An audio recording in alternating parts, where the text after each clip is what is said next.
You're watching Travel World Online. Travel World Online team had an interview with Mrs. Riniki Bhuyan Sharma, the chairperson and managing director of Pride East Entertainments. Here's what she said. Pride East has transformed into one of Northeast India's most influential media groups under your leadership. What was the vision behind creating a regional media network? Pride East was created in the year 2008. At that time, as we know, we are one of the states in India which had the remotest connect, not stay apart from the outside world, but what we wanted to speak or what we wanted to know. So it was something our calls and our things cannot be heard to the different parts of India. Plus, another issue was that whatever happened in and around Assam, so we had to wait for the next day for the papers to read in the papers like what was actually happening in Assam. So there was a huge gap of information related to the people of Assam where they need to know, plus what was happening. And we are so culturally rich state with so much with so much like Kaziranga, like World Heritage Site with us. But people doesn't know what Assam totally is all about because of our less connect to the bigger part of India. So we, as a Pride East group, first thought that the people of Assam should be very well versed in whatever is happening in and around them. They don't have to wait for the papers for the next day to read that what has happened. And secondly, we want that our voices should reach to the national capital so that our state can develop equally and march along with the rest of the country. So that was one of the reasons why we started a satellite television network, and we have a line called Daror Batori Dare Dare. That means as the news comes, it is given to the people of Assam, and so that everybody is aware what is happening in and around them. And what have been the biggest challenges in this journey? And secondly, as a challenge, we all know that media is not a very, what you can say, very easy task to start. We had a lot of challenges because at that time, since we were the first regional satellite television network, we didn't have any people who had the expertise in working in a satellite television network. So what we had to do, we had to get help from the national media agencies. Plus, that was one thing which we always got it. But the thing is that our people didn't have a single experience on media networks. So what happened, we had to get all the people from the paper for the regional papers. So, and from that, it was a challenge to teach them to start right from how the news flows in, how the news goes into the rundown, and how it flows to the world across. It was one of the biggest challenges we had for 5 years in the initial start of our media. True. Regional journalism is becoming increasingly important in today's digital era. How do you see the future of local language media, and what role will technology and AI play in strengthening its reach and credibility? As a local language media, first of all, I want to say that our local regional media is full of challenges. If we call it a media, so when it comes to the kind of establishment cost or what are the kinds of expertise, what it comes to the instruments, the cost is at par at any national media. But the thing in a media is that what is our backbone? Our backbone is our advertisements. But in our advertisements, the regional language media has a bigger challenge because our budget is 1/4. For example, we have to run cats and dogs to get the regional media budgets allotted. After all the money is spent on the national media, the 1/4 remaining, they don't know who the house of the media agency name is. They're giving it as a 1, 2, 3, 4. That is one of the biggest regional media challenges we are having in the media language. And plus, nowadays, we are all fighting hard for our sustenance. And plus, regional media and regional politics has become a huge in the Indian politics now. So now it is a strongly, we suggest that regional language media has got a bigger role to play in the Indian political system. But at the same time, the regional media has to be looked with a very proper and a very, what you can say, a benevolent eye to survive and to give the news as it comes, which is very important in the democratic setup like India. That is what I want to say. And plus, with the AI generation, which is a very important, I could say, that AI is playing very. For example, we have entertainment. We have got the biggest production house in the entire Northeast. The AI plays a very beautiful role. Plus, AI has come up as a blessings, provided we have the knowledge, provided we have the right technology, and provided we have the right uses of our mind to convert AI into a beneficial, the most beneficial factor, tool factor in the media industry. The Northeast has immense potential in tourism, culture, cuisine, and entrepreneurship. In your opinion, what more should be done to position the region as a global destination, and how can media contribute to this transformation? I think now Northeast has already put itself and slowly climbing to it as a tourism point. Because Assam as a whole, now what we don't have, we have everything. We have got the cultural side, we have got, if we can say, different tribes, we are a very colorful community as a whole. You name it in the cuisine, you name it in music, you name it in hospitality sector.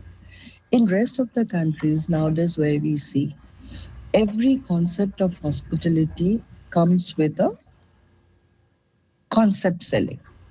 But in Assam, we have this natural potentiality of what you can say, hospitality industries are booming. For example, you can name Kaziranga. Earlier, Kaziranga was known only for the 4 months of the safaris. But now Kaziranga is no longer that. The government of Assam is trying to take Kaziranga as a global destination, because it is a World Heritage Site. Plus, the government of Assam is trying that more footfall should come, because now they are promoting Kaziranga not as only for 3 to 6 months, but they are trying to promote Kaziranga with the tea, which is one of the most important and which Assam is famous for. Plus, they are trying to create biodiversity, orchids. Plus, we have the natural fauna and the flora. Plus, we have got the Brahmaputra, the only male river of India. Assam is known as the land of Blue Hills and the Red River, and that is the Brahmaputra, where we see the dolphin sightings, where the beautiful Karbi Anglong Hills, just nearing Kaziranga, we go for trekking. We have the cuisines of varieties of people. We have the varieties of stitchings. Now, together, now, if you have heard that Modi ji has just given laid the foundation stone of a beautiful elevated corridor in Kaziranga, where the protection of the animals, like crossing from one side to the other side, will be protected.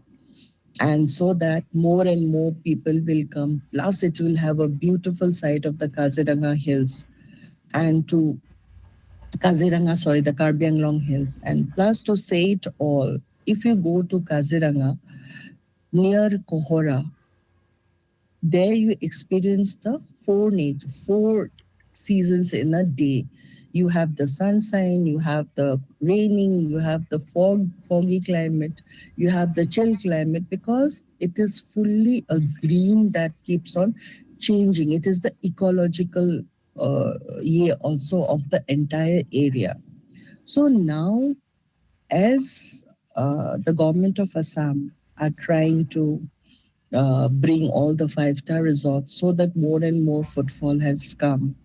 Plus, you'll be happy to know that the tourism in Kaziranga has actually doubled up in the year 2025, 24, and 26.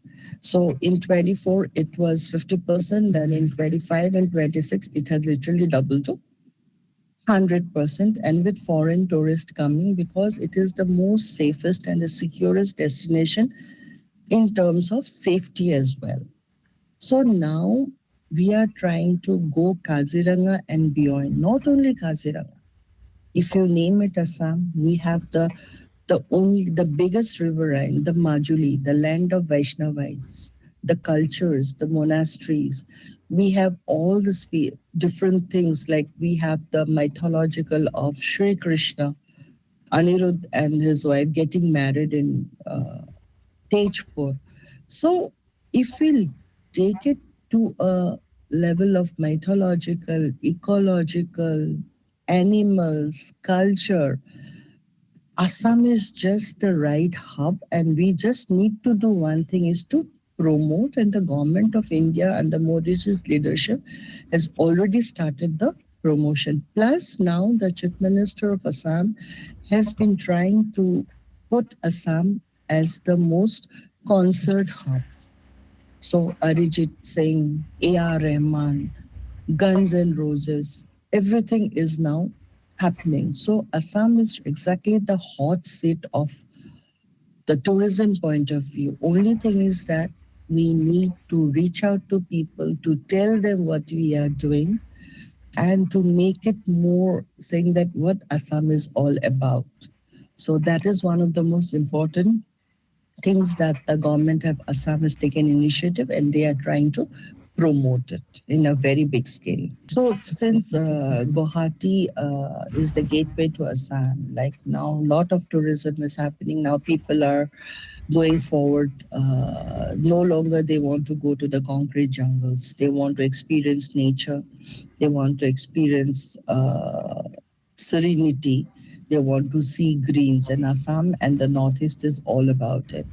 The moment you enter Guwahati, so now if you see, Guwahati is in the global map.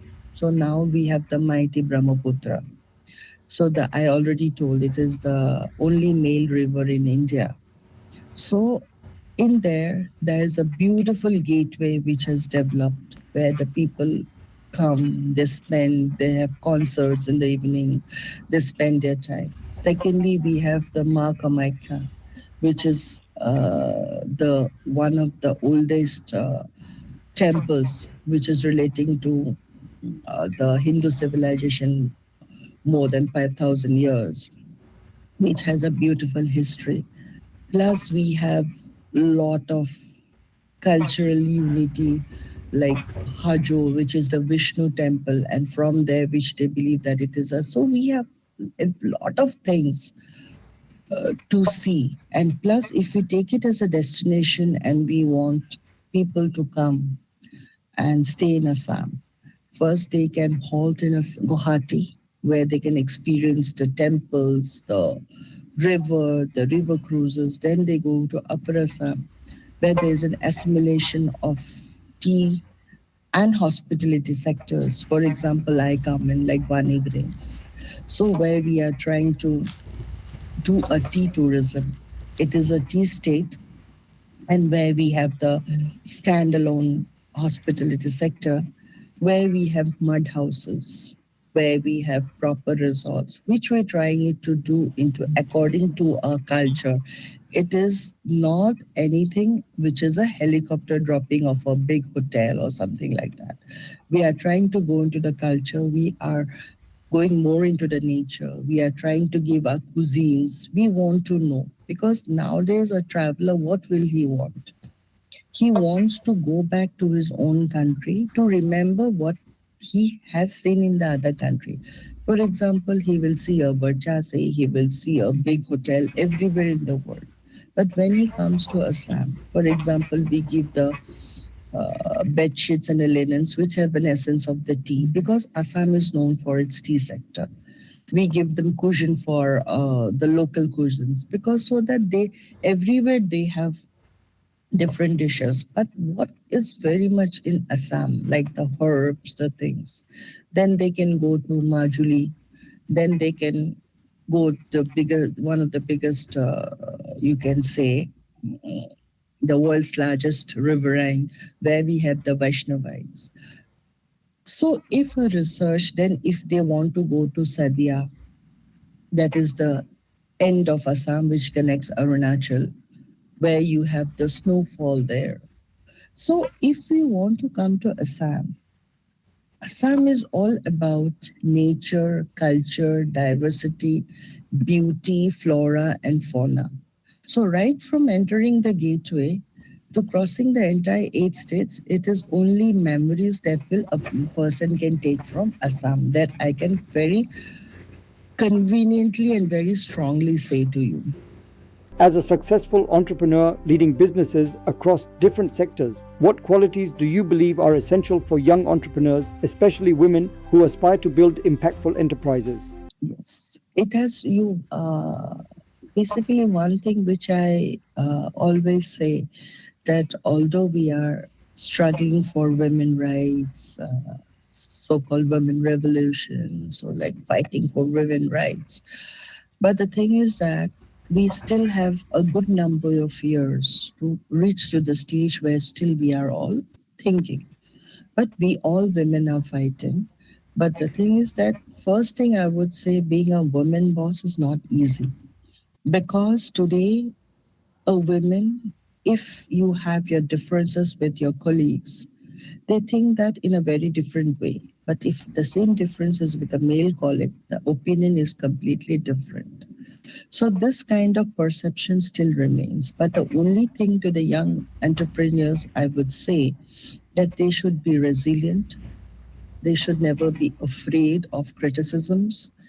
They should be they given a deaf ear to all the criticism and focus and march with the mindset to reach their goals. And that is the only way for success. If you start putting your mind around everywhere, you will not be you will be the most fragmented version of your visions and which will not lead to your success story. Pride East has consistently promoted Assamese culture and regional identity through its channels. How do you maintain the balance between preserving local heritage and meeting the expectations of a modern digital audience?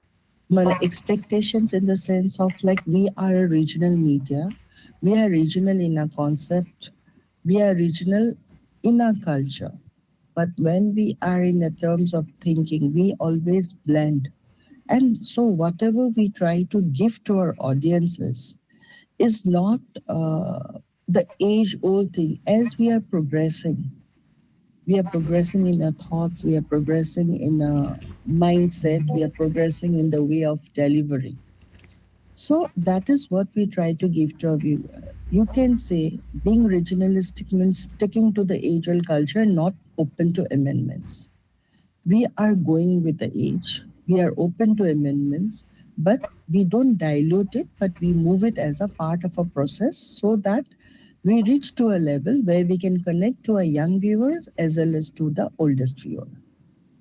I totally believe in you that we try to sell what we don't have, but our thing is that we have everything, but we were not being able to sell. But right now, I think we are on the right track with the government of Assam promoting tourism in a way to the global destinations.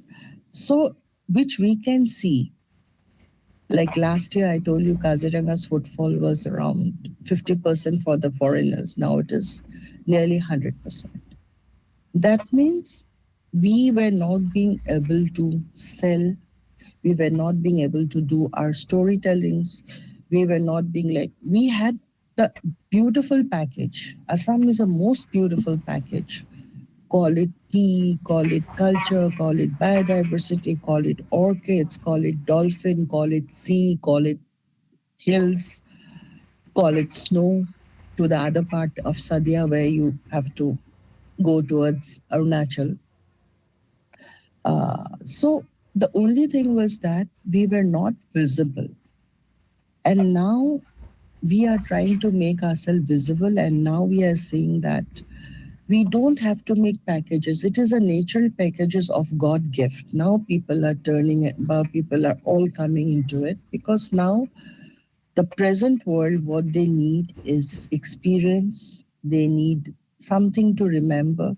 They need something as a takeaway. So they no more require tourism of bricks and buildings. So now I think we are on the right track.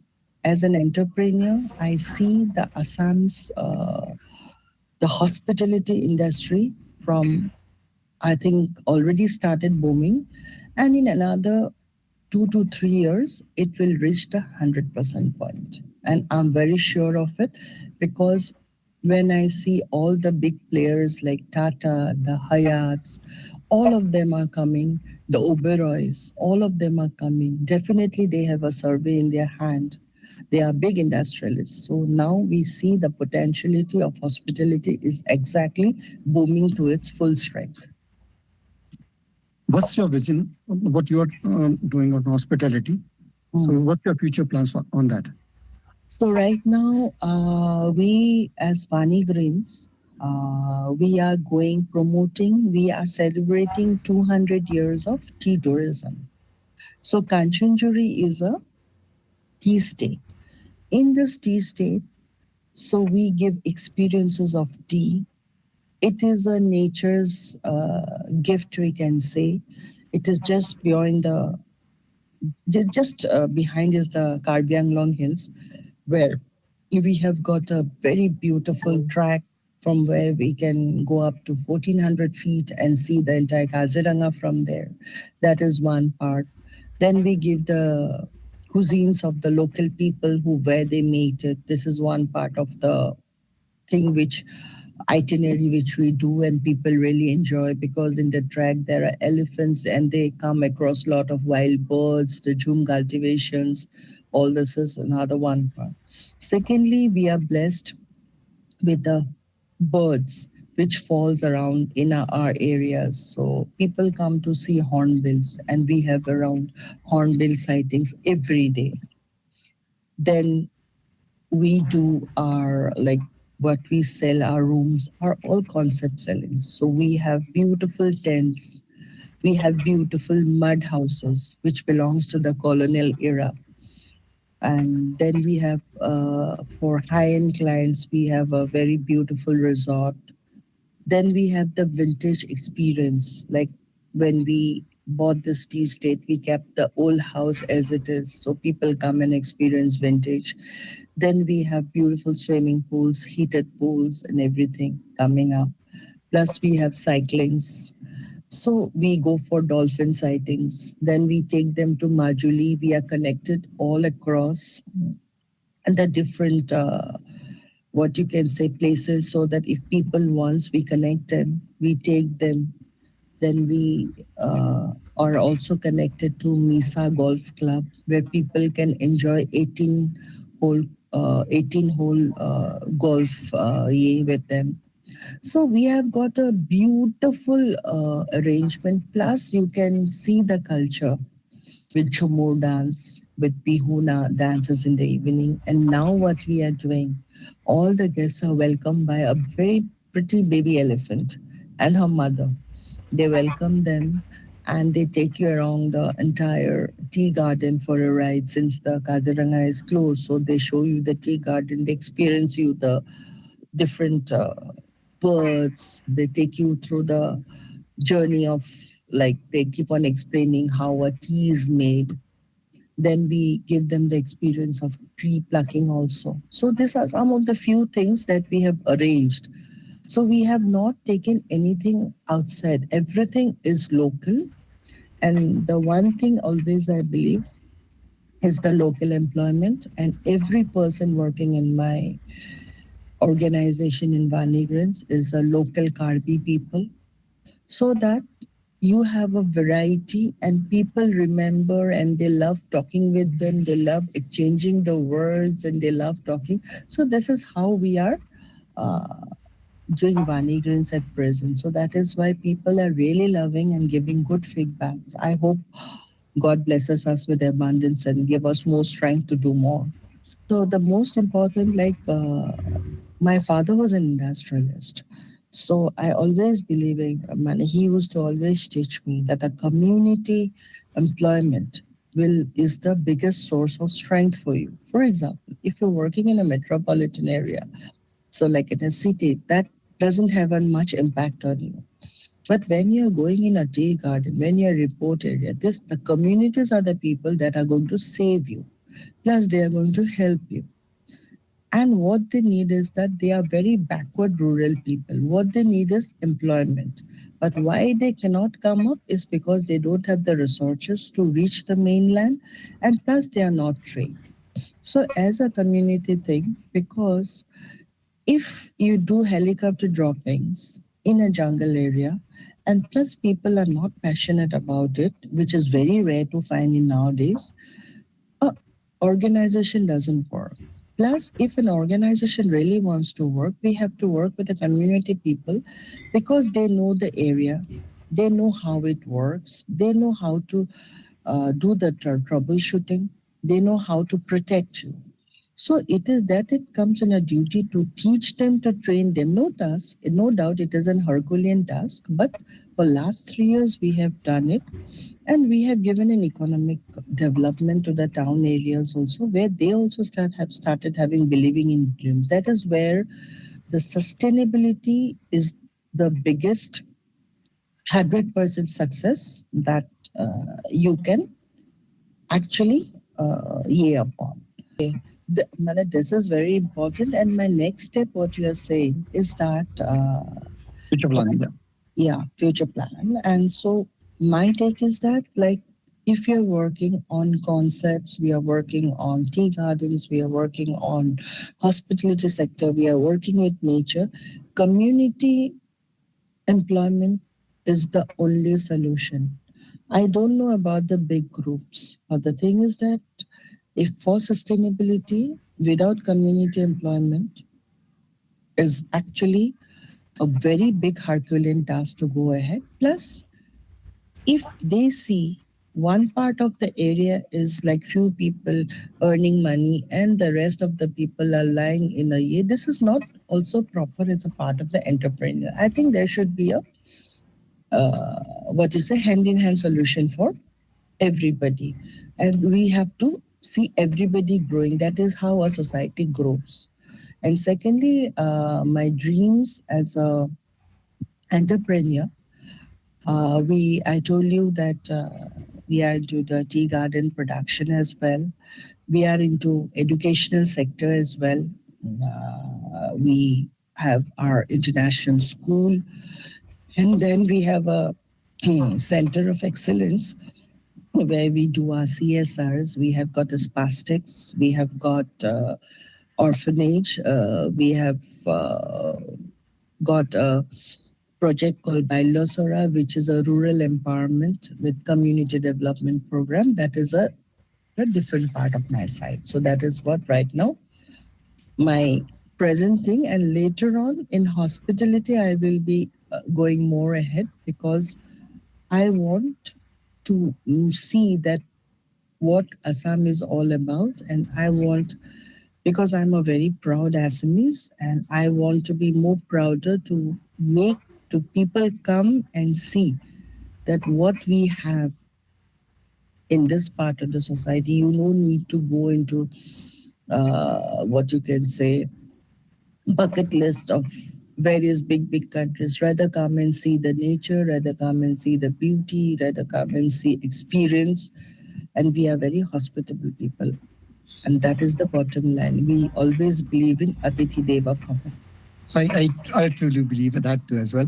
You know, my last question is, Do you have any plans to go outside Assam for your group? Right. So there is a project called the Golden Threads of Assam. The Golden Threads of Assam is done with Muga, the Muga silk, and this is only indigenous to Assam. And so it is a silk which is on the verge of extinction. And so we are trying to revive it. It is not an industry. I go to the ladies on the local level in working in different various parts of Assam. So where I do a CSR, I buy back from them. I have got a group of designers in Delhi where they diversify it and we send it to the different places. We go for exhibitions in different parts of Assam, India, and also we went to places like Hong Kong. We went to places like Japan because we want to place the Golden Threads of Assam in the global arena. And people should know about this silk because it is one of the rarest silk with this tensile strength, with this potentiality, and which the world doesn't know about. This is another thing it is a movement, it is a cooperative society that has been formed under Pride East. Great. Thank you very much. So, your message to our viewers. And I'm really thankful, and whatever today I have spoken is completely from my heart, and I wish your blessings, your support, and always so that I can move and I can do more. The blessings of the viewers is always only one thing that our industry, like media, hospitality, everything, without whom we can never succeed. Thank you very much talking to Travel World Online.